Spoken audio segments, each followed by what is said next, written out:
नमस्कार and welcome you all to world affairs. मैं हूं Prashant Dhawan. Now recently Russia और बेलारूस कंट्री की तरफ से दुनिया भर के देशों को यह प्रस्ताव आया कि जॉइन अस।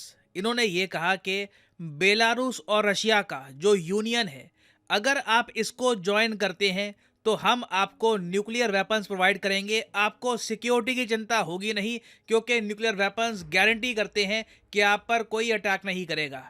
ये स्टेटमेंट जब दुनिया भर में लोगों ने पढ़ी, लोग शॉक्ड रह गए कि बेलारूस रशिया की तरफ से ऐसी स्टेटमेंट कैसे आ सकती है और क्या ये पॉसिबल है। Nuclear weapons to all countries, क्या ये जेन्युइनली हो सकता है? क्या इंटरनेशनल लॉ अलाउ करेगा कि आप न्यूक्लियर वेपन्स बस बांटना स्टार्ट कर दो? बाय द वे, वैसे मैं आपको ये बता दूं, बेलारूस में रिसेंटली रशिया ने अपने टैक्टिकल न्यूक्लियर वेपन्स वैसे ही डिप्लॉय कर दिए हैं।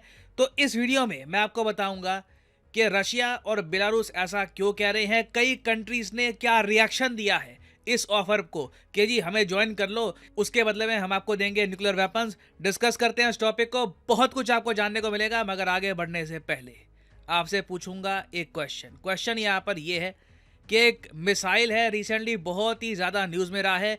मिसाइल का नाम है खैबर मिसाइल। बताया ये जाता है कि ये मिसाइल आराम से इजराइल को हिट कर सकता है और इजराइल के मीडिया ने भी इसको खूब रिपोर्ट किया कि हमें हिट करने वाला जो मिसाइल है ये रिसेंटली टेस्ट किया गया है। आपको बताना है कि खैबर मिसाइल किस कंट्री ने बनाया है। Option A Pakistan, option B Afghanistan, option C Saudi Arabia या फिर option D Iran. Comment section में करिए उत्तर, सही आंसर मैं आपको दूंगा वीडियो के एंड में। ओके, तो पहली बात ना, मैप में यहाँ पर आप देख पाओगे ये है बेलारूस। बेलारूस रशिया के बिल्कुल साथ आपको मिलेगा, यूक्रेन के नॉर्थ में देश है बेलारूस। और आप जान के हैरान होंगे, बेलारूस और रशिया का ना एक यूनियन स्टेट का कॉन्सेप्ट है। ये जरा जियो पॉलिटिक्स में जो कॉन्सेप्ट है इसके बारे में आपको बताना चाहिए। इस कॉन्सेप्ट के अंडर ना दो देश मिलकर एक यूनियन ऑफ स्टेट्स बनाते हैं, जैसे union state of Russia and Belarus. इसमें होगा क्या कि रशिया का अलग प्रेसिडेंट रहेगा, बेलारूस का भी अलग प्रेसिडेंट रहेगा, झंडा रहेगा, नेशनल एंथम रहेगा, सब रहेगा। बट चार पिलर्स पर दोनों कंट्रीज इंटीग्रेशन करनी स्टार्ट कर देगी। वो चार पिलर्स क्या है? इकोनॉमिक इंटीग्रेशन, मतलब कि दोनों कंट्रीज के बीच में ट्रेड रोक टोक होगा, ऑलमोस्ट आप कह लीजिए फ्री ट्रेड एग्रीमेंट से भी कई गुना आगे बढ़कर एक ओपन ट्रेड सिस्टम होगा। टैक्सेशन यहाँ पर सिमिलर हो जाएगा। इंटीग्रेशन ऑफ डिफेंस, मतलब कि डिफेंस की कोई भी नीति है, कोई भी आपके जो सोल्जर्स हैं उनका एक इंटीग्रेशन होना स्टार्ट हो जाएगा। और साथ ही साथ जो इंटेलिजेंस अपैरेटस है, मतलब कि जो आपकी इंटेलिजेंस एजेंसीज हैं वो भी मिलके काम करना स्टार्ट कर देगी। तो इसे कहा जाता है एक यूनियन स्टेट का कॉन्सेप्ट। रशिया ने बेलारूस के साथ ये किया है और मैं आपको बता दूं, आने वाले 10 सालों में, ये मैं आपको एक प्रेडिक्शन दे रहा हूं, आने वाले 10 सालों में आप इंडियन सब कॉन्टिनेंट में भी देखोगे कि बहुत सारे छोटे देश ना इंडिया के साथ भी एक यूनियन स्टेट फॉर्म करना चाहेंगे। चाइना भी कर लेगा ये, चाइना भी आराम से इस तरफ बढ़ रहा है। चाइना में ऑलरेडी इस पर जो विचार है स्टार्ट हो चुका है कि इनके आसपास जो कई देश है, नॉर्थ कोरिया फॉर एग्जांपल, कुछ और देश भी हैं, उनके साथ मिलकर चाइना एक यूनियन स्टेट बना सकता है। क्योंकि लॉन्ग टर्म में आप अगर देखो तो छोटे कंट्रीज जो है ना, इन्हें सरवाइव करने में बहुत ही दिक्कत आएगी, इनके पास रिसोर्सेज कम होंगे, जियो पॉलिटिकल प्रॉब्लम ज़्यादा होंगी। तो eventually union state is the future. तो बेलारूस कंट्री के जो प्रेसिडेंट है लुकाशेंको, इन्होंने रिसेंटली दुनिया भर के कंट्रीज़ को ये प्रस्ताव दिया कि रशिया बेलारूस का जो यूनियन है इसमें आप आ जाओ, इसमें आप ज्वाइन कर लो, जो चार पिलर्स हैं उसके हिसाब से इंटीग्रेशन स्टार्ट कर दीजिए और हम उसके बदले में आपके देश में भी न्यूक्लियर वेपन्स कर देंगे डिप्लॉय। नाउ ये ऑफर शॉकिंग है मगर लीगल है, ये बिल्कुल लीगल है। क्योंकि देखो, न्यूक्लियर प्रोलिफरेशन के अंडर ना कंट्रीज एक कंट्री दूसरे कंट्री को न्यूक्लियर वेपन नहीं दे सकती। बट जब लीगली एक यूनियन बन चुका है दो कंट्रीज का, तब तो चलेगा, क्योंकि तब तो डिफेंस इंटीग्रेशन हो चुकी है। आराम से न्यूक्लियर वेपन एक कंट्री से दूसरे कंट्री में जा सकते हैं। तो ये आप कह लीजिए न्यूक्लियर प्रोलिफरेशन को बीट करने का ना सबसे अच्छा लीगल तरीका है। एक हाइपोथेटिकल एग्जांपल आपको दे रहा हूं, ऐसा होगा तो नहीं मगर मान के चल लो, एक एग्जांपल के लिए समझ लो कि कल को मान लो Pakistan, Afghanistan, Iran, Saudi Arabia ये भी एक यूनियन बनाते हैं, तो पाकिस्तान के जो न्यूक्लियर वेपन्स हैं ये भी इन चारों कंट्रीज में ऐसे चले जाएंगे। हालांकि ऐसा होता ना, एक एग्जांपल आपको दे रहा हूं। अब यहाँ पे आपका अगला क्वेश्चन ये आएगा कि लुकाशेंको का जो ये प्रस्ताव है बड़ा इंटरेस्टिंग है। हो सकता है कि किसी कंट्री ने बोला हो कि हाँ ठीक है, हम ज्वाइन करना चाहते हैं, न्यूक्लियर वेपन्स हमको भी चाहिए। देखिए, ऐसा कुछ नहीं हुआ। उल्टा लुकाशेंको रशिया की तरफ कई कंट्रीज़ ने बहुत ज़्यादा खराब स्टेटमेंट्स भी कर दी।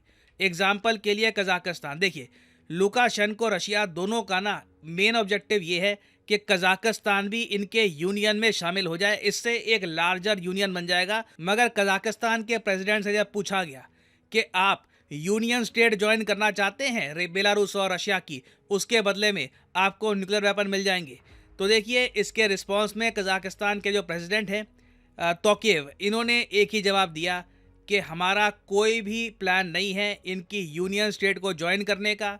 आगे एक और स्टेटमेंट ये भी दे दी कि ये प्रस्ताव ही जोक है, व्हाट अ जोक। इन्होंने ये कह दिया कि ऐसा प्रस्ताव कभी एक्सेप्ट कर नहीं सकते, क्योंकि पहली बात तो कजाकिस्तान ने न्यूक्लियर नॉन प्रोलिफरेशन की जो ट्रीटी है ये साइन कर रखी है। उसके अलावा जो न्यूक्लियर टेस्ट बैन की ट्रीटी है कजाकिस्तान ये भी साइन कर चुका है। तो इनके हिसाब से, इनके प्रेसिडेंट के हिसाब से, ये लोग न्यूक्लियर वेपन के बिल्कुल खिलाफ हैं। तो ये बिल्कुल भी इंटरेस्टेड नहीं है बेलारूस रशिया के ऑफर की तरफ। और अगर आप सोच रहे हैं कि कजाकिस्तान ने इतना चैट जरा जो जवाब दिया है रशिया और बेलारूस को, क्या ये ओवर कॉन्फिडेंस नहीं है? क्या न्यूक्लियर वेपन होने से कजाकिस्तान की सिक्योरिटी इंप्रूव नहीं हो जाएगी? प्रॉब्लम ना यहाँ पर ये आती है, जो रशिया के साथ आए दिन हो रहा है ना, ये देखकर कई कंट्री सर खुजा रहे हैं और ये सोच रहे हैं कि न्यूक्लियर वेपन्स का फिर फायदा क्या हुआ। एग्जाम्पल के लिए मैं आपको एक फुटेज दिखाता हूँ।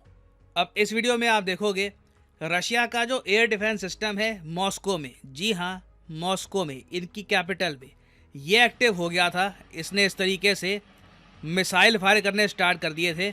यहाँ पे आप देख पाओगे ये ऐसा क्यों हुआ, अचानक से ये मिसाइल फायर क्यों कर रहा है मॉस्को के बीच में?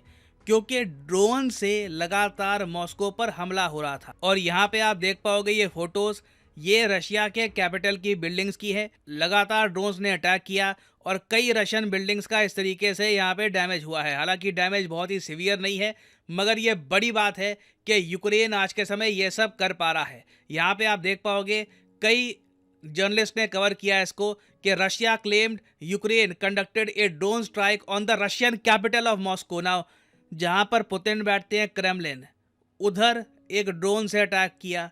अब उसके बाद जो इनकी बिल्डिंग्स है, रेजिडेंशियल बिल्डिंग्स, वहां पर भी ड्रोन से अटैक हो रहा है। अब इतना जब रशिया के साथ हो रहा है तो इनके न्यूक्लियर वेपन क्या क्या फायदा क्या? आई मीन आप किसी कंट्री को डरा तो पा नहीं रहे, कोई कंट्री आपसे इंटिमिडेट तो हो नहीं रहा। और अब कजाकिस्तान भी यही सोच रहा है कि इनका यूनियन ज्वाइन करने से कौन सी हमें अश्योरिटी मिलती है कि कल को मान लो अस्ताना पे अटैक होता है, कोई देश अस्ताना पे अटैक करता है, तो कजाकिस्तान क्या इमीडिएटली न्यूक्लियर वेपन यूज करेगा? नहीं करेगा। न्यूक्लियर वेपन बिल्कुल लास्ट स्टेज के लिए होते हैं। तो इसलिए इवन दो बेलारूस का ऑफर तो आया, मगर कंट्रीज ने इसे रिजेक्ट कर दिया ना। कजाकिस्तान ने तो वैसे ही ऑफर रिजेक्ट कर दिया, बट मैं आपको ये बता दूं, यूनियन स्टेट का कॉन्सेप्ट फैलता ही जाएगा। It is the future. और जिन कंट्रीज़ के पास न्यूक्लियर वेपन्स होंगे उनको डेफिनेटली अपनी यूनियंस को एक्सपैंड करने में हेल्प भी मिलने वाली है। तो ये एक बहुत ही ज़्यादा इंटरेस्टिंग न्यूज़ थी जिसके बारे में आपको पता होना चाहिए कि कैसे यूनियंस फॉर्म हो रहे हैं। और मॉस्को, इवन आई मीन पूरे रशिया की इमेज अब ऐसी हो गई है कि कोई भी कंट्री सिक्योरिटी के मामले में ना रशिया को सीरियसली नहीं ले रहा, एटलीस्ट अभी के लिए तो सीरियसली नहीं ले रहा ना। वापस आते हैं अपने क्वेश्चन की तरफ कि किस कंट्री ने रिसेंटली खैबर नाम का जो मिसाइल है ये टेस्ट किया है। ये है यहाँ पे आपकी ऑप्शन, पाकिस्तान, अफगानिस्तान, ईरान या सऊदी अरेबिया। तो सही उत्तर यहाँ पे है option D, the country of Iran. यहाँ पे आप देख पाओगे ईरान ने कहा है कि 2000 किलोमीटर की रेंज का खैबर मिसाइल अब तैयार हो चुका है और ये आराम से इजराइल को हिट कर सकता है। मिसाइल तैयार है, बस वॉरहेड इनको लगाना है और ईरान उसके बाद एक बहुत ही डेंजरस कंट्री बन जाएगा इजराइल के लिए। और फाइनली यहाँ पर मैं ये भी ऐड कर दूं कि अनअकैडमी के डिस्काउंट एक्सटेंड हो चुके हैं with larger discount. Last time आपको याद होगा ये जो डिस्काउंट है ये 10% का होता था, तो अभी 50% का डिस्काउंट आपको मिल रहा है ऑन वेरियस कोर्सेज। तो फॉर एग्जांपल लेट्स से आप प्रिपेयर करना चाहते हैं यूपीएससी एग्जाम के लिए, तो कमेंट सेक्शन में जाओ, पिन कमेंट में यहाँ पे आपको मिलेगा लिंक यूपीएससी सब्सक्रिप्शन का, यहाँ पे करिए क्लिक और यहाँ पे आप अनअकैडमी का यूपीएससी कोर्स परचेज कर पाएंगे with a very heavy 50% discount. तो जो प्राइसेस यहाँ पर लिखे हैं never pay these prices, use करिए code PD10 and you will be able to save a lot of money. So use the code PD10 and save money. इसी note के साथ ये है वीडियो का, और जैसे मैं हमेशा कहता हूं, मे the gods watch over you.